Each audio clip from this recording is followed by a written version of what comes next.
హరే కృష్ణ. ఈరోజు మీరు చూస్తున్నారు ఏకాదశి భోగ్. అయితే ఏకాదశి భోగ్ తయారు చేయడానికి మనం కొన్ని ప్రత్యేకమైన కూరగాయలు తీసుకొస్తాం, కొన్ని ప్రత్యేకమైన తృణధాన్యాలు తీసుకొస్తాం. ఎందుకు అలా చేస్తామంటే, సాధారణంగా మనం తినే ధాన్యంలో అంటే రైస్లో కలిపురుషుడు ఉంటాడు. ఏకాదశి రోజు మనం దాన్ని స్వీకరించకూడదు ప్రసాదంగా, అది భోగ్గా కూడా భగవంతుడికి పెట్టకూడదు. అయితే ఏకాదశి ప్రత్యేకతలో భాగంగా మేము ఈరోజు గుమ్మడికాయలు తీసుకున్నాం. ఈ గుమ్మడికాయలు సాధారణమైన గుమ్మడికాయలు కాదు, ఇవి అసాధారణమైనవి నేను ఎందుకు అంటున్నానంటే, ఈ గుమ్మడికాయ విత్తనాలు మనకి కొన్ని వేల సంవత్సరాల నుంచి మన దేశంలో వస్తున్నాయి.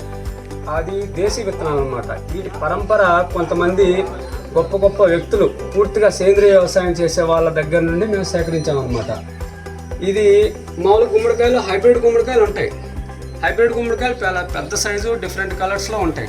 కానీ ఈ గుమ్మడికాయలు ఈ కలర్లోనే ఇవి ఎందుకు ఉన్నాయంటే, మన పరంపరని మనం కాపాడుకుంటూ వస్తున్నాం కొన్ని వేల సంవత్సరాల నుంచి. మధ్యలో బ్రిటిష్ వాళ్ళు వచ్చారు, వేరే వేరే హరిత విప్లవం అని చెప్పి వేరే వేరే ప్రయోగాలు చేసి అటు హైబ్రిడైజేషన్ చేశారు.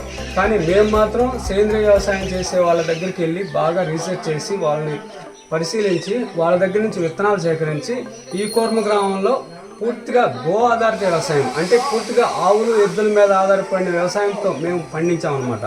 ఈ గో ఆధారిత వ్యవసాయం అనేది ఒక పెద్ద కాన్సెప్ట్, దాని గురించి సపరేట్ వీడియోలో చెప్తాను, మీకు అర్థమయ్యే ఉంటుంది. గో ఆధారిత వ్యవసాయం అంటే పూర్తిగా ఆవు పేడ, మూత్రం, ఇక వాటితో కొన్ని రకాల దేశీ పిండిలతో అంటే శనగపిండి కానీ, ఉలవపిండి కానీ, బెల్లం కానీ ఇలా కొన్ని తీసుకొని మేము జీవామృతం తయారు చేసి, అంటే పురుగు మందులు ఏం వాడకుండా బాగా పులియబెట్టిన ఆవు మజ్జిగని చల్లి అంటే స్ప్రే చేసి ఆ తర్వాత అలా పండించిన గుమ్మడికాయలు అన్నమాట ఇది. అంటే దీంట్లో ఎటువంటి రసాయనాలు కలిసే అవకాశం లేదు, పూర్తిగా ఆధ్యాత్మికత వాతావరణంలో పండించిన గుమ్మడికాయలు అనమాట. ఈ ఆధ్యాత్మికత వాతావరణంలో పండించడం వలన మాకు మంచి ఆధ్యాత్మిక లక్షణాలు పెంపొందుతాయి. సేమ్ టైం వీటిని పూర్తిగా భక్తి భావంతో, భక్తియుత సేవలో భాగంగా మేము ఈ కిచెన్లో సర్వీస్లో ఉన్నాం కాబట్టి దీంట్లో కొంత పవిత్రత వస్తుంది, అంటే చాలా పవిత్రత వస్తుంది. ఈ పవిత్రంగా భగవంతుడికి ఆ నైవేద్యం పెట్టి ఆ తర్వాత మనం ప్రసాదంగా స్వీకరిస్తాం కాబట్టి పూర్తిగా మాకు కృష్ణ చైతన్యం వస్తుంది.